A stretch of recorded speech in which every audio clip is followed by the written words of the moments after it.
Bonjour à tous, c'est Guillaume, j'espère que vous allez bien. Aujourd'hui, on va parler travaux et plus précisément des 5 méthodes pour trouver votre artisan et l'entreprise donc de travaux qui va réaliser votre chantier. Avant de commencer, je vous conseille de vous abonner à la chaîne et de télécharger également le tableur d'estimation de travaux qui va vous aider à estimer tout simplement les travaux sur votre appartement, votre maison, l'immeuble sur lequel vous êtes en train de réfléchir, d'étudier pour investir. On commence tout de suite. Allez, c'est parti.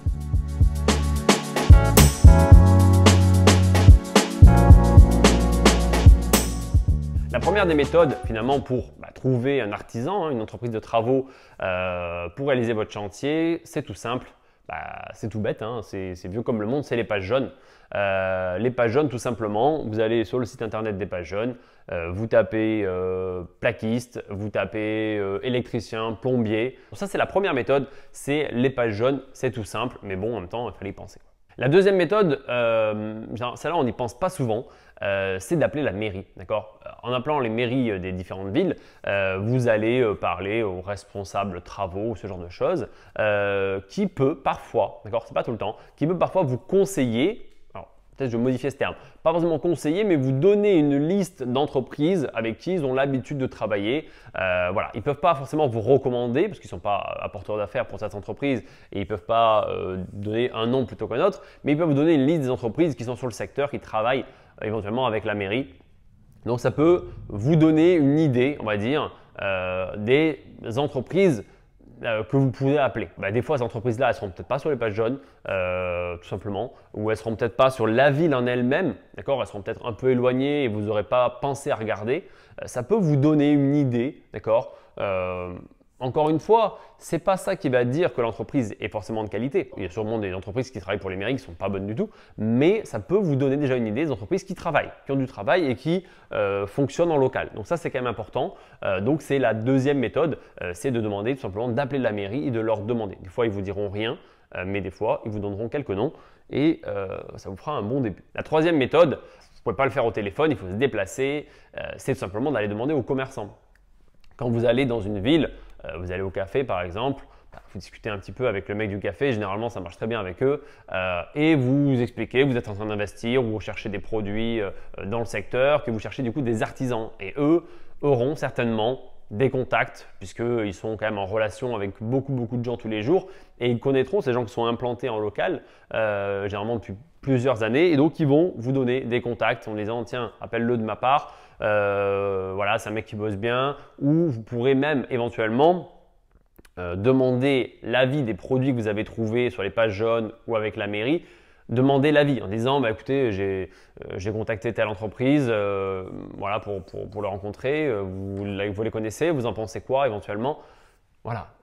Après, c'est à prendre avec des pincettes, encore une fois, il peut y avoir un problème de règlement de compte entre deux entités qui font que il va dire du mal de la personne alors que ce n'est pas la vérité, mais ça peut vous donner déjà une information. C'est à vous aussi de croiser les informations entre les produits que vous allez, les informations que vous allez trouver sur les pages jaunes, éventuellement sur le site internet, sur des sites d'avis des sociétés, avec la mairie, avec les commerçants. Tout ça, ça va vous permettre de croiser et de vous dire attends, avec lui, il y a quand même cet élément-là qui revient. On me dit à chaque fois que le mec, je sais pas, est tout le temps à la bourre ou qu'il travaille mal ou qu'on n'arrive jamais à le joindre. Donc, ça peut vous donner déjà des éléments. D'accord? Donc, ça, c'est la troisième méthode. C'est tout simplement d'aller voir les commerçants et leur poser la question de savoir avec qui est-ce qu'ils connaissent, tout simplement. La quatrième méthode, c'est beaucoup plus technologique que les pages jaunes. C'est tout simplement Facebook.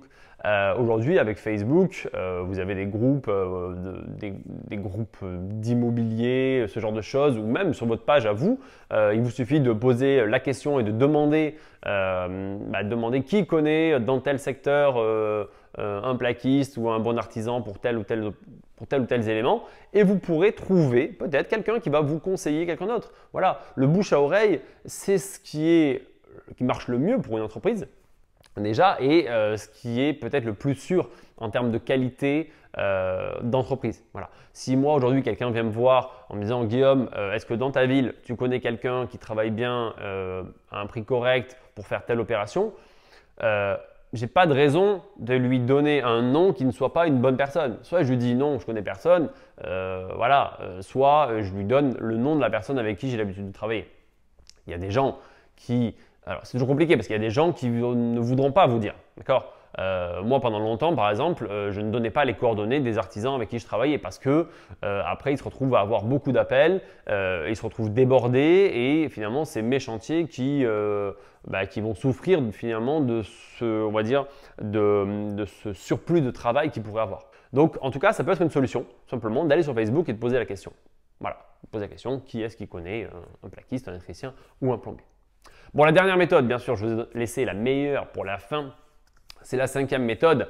Elle va regrouper toutes ces méthodes-là, mais elle va en faire le meilleur. Et le meilleur, c'est quoi? C'est tout simplement, en tout cas, moi, ce que je considère comme être la meilleure méthode, c'est de demander aux entreprises elles-mêmes. C'est-à-dire quoi? Ça veut dire que vous commencez avec, je vous ai dit, les pages jaunes, vous appelez un premier plaquiste. Et ce plaquiste, vous lui dites, vous ne connaissez pas un électricien avec qui vous avez l'habitude de bosser? Vous allez noter son nom. Vous rappelez un deuxième plaquiste. Et là, vous dites, vous ne connaissez pas un électricien avec qui vous avez l'habitude de bosser? Vous notez son nom. Et là, vous continuez, vous appelez encore plus de plaquistes. Et à la fin, vous allez regarder la liste des entreprises, d'accord, que vous allez avoir en électricité, qui vous auront été conseillées. Et vous allez voir s'il y a des noms qui reviennent. Vous allez dire, attends, mais celui-là, là, il m'a été cité 3 fois. Donc, ça veut dire potentiellement que quand même, il bosse pas mal. D'accord? Si le mec travaille en local et qu'il a l'habitude de travailler avec plusieurs entreprises, c'est plutôt bon signe. D'accord? Et après, une fois que vous avez fait ça avec les plaquistes, vous faites ça avec les plombiers éventuellement. Okay? Mais du coup, vous demandez aux plaquistes à la fois s'ils connaissent un électricien, un plombier, vous lui demandez également s'il connaît quelqu'un pour les menuiseries extérieures, pour la toiture. Vous lui posez la question pour tous les lots. Donc, il va vous donner tous les lots avec qui il travaille. Pourquoi? Parce que l'objectif, on en parlera dans une prochaine vidéo, mais l'objectif, c'est quand même de créer un groupement d'entreprises avec qui c'est plus simple de travailler parce que les gens se connaissent, parce que les gens ont l'habitude de travailler ensemble et forcément, ça roule beaucoup mieux et vous avez moins de travail en termes de suivi de travaux derrière. Pour moi, c'est un vrai intérêt et c'est vraiment intéressant de créer un groupe. Et pour ça, il faut poser les questions de savoir avec qui ils ont l'habitude de travailler.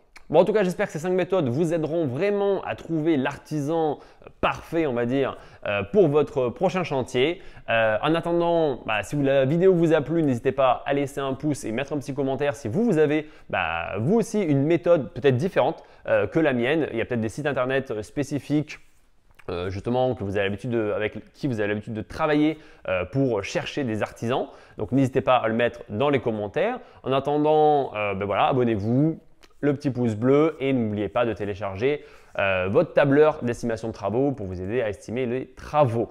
Avant de partir, n'oubliez pas également, je vous mets dans le lien en dessous de la vidéo qu'il y a un webinaire sur la thématique justement de la gestion de chantier qui va vraiment vous intéresser si cette vidéo vous a plu. Je vous mets le lien en dessous de la vidéo, c'est très intéressant, ça dure 2 heures, c'est 2 heures de contenu sur lequel on va parler de la gestion de travaux, on va parler des assurances, on va parler de comment faire justement pour trouver son artisan. De comment animer une réunion de chantier, de comment faire quand on a un sinistre, d'accord? Donc toutes ces questions-là, on y répond en dessous dans le webinaire, donc je vous laisse le consulter et regarder tout ça. En attendant, je vous dis à très bientôt. Allez, salut, ciao!